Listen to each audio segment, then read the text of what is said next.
Мусабек Сеңгірбаев 1941 жылы кеңес әскері қатарына алынып, сол жылдан бастап Ұлы Отан соғысының майданына аттанады.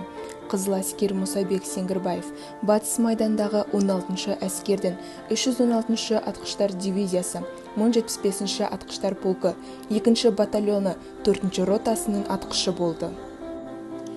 41 жылдың 16 қарашасында Мусабек Сеңгірбаев Дубосеково теміржол айырмасында танкіге қарсы шайқасатын топтың құрамында жаудың бірнеше шабуылын тойтаруға және 18 танкісін жоюға қатысты. Бұл ерлік тарихта 28 батыр панфиловшылар деген атпен қалды. Осы шайқаста қазақ халқының батыр ұлы Мусабек Сеңгірбаев ерлікпен қаза тапты. Ол Мәскеу облысы, Волоколам ауданы, Нелидово деревнясындағы бауырластар зиратында жерленген. Өтіпті 75 жыл арада, отан үшін жан бергендер қаншама. Елге оралмай жан тапсырған атам бар, Мусабек деген атам болған арада.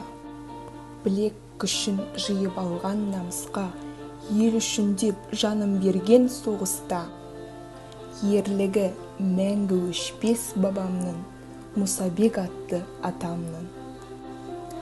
Ата жолын жүріп өткен ұрпағы, ел үшін деп қызмет етер қыздары. Жер үшін деп жанын берер ұлдары, Мусабектей ата жолын қуғанды. Ерлігі мәңгі өшпес бабамның, ата жолын қуып өскен ұрпағы. Ерлігі оның жандырып, Мусабек тегін мәңгі есте қалдырып. 41 мен 45-ті жеңіп ап, ұрпақтары ата жолын жалғады.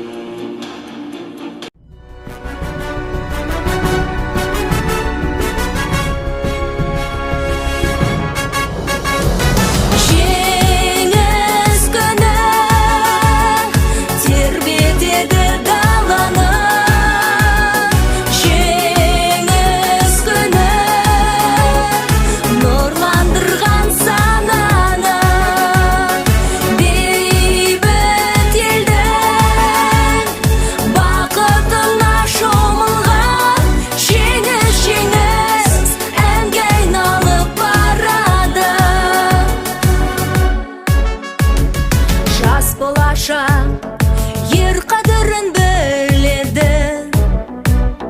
жасын арман қара аспанды түреді. Жырлап жатыр бүкіл әлем жеңісті, жеңіс, тіршіліктің жүрегі.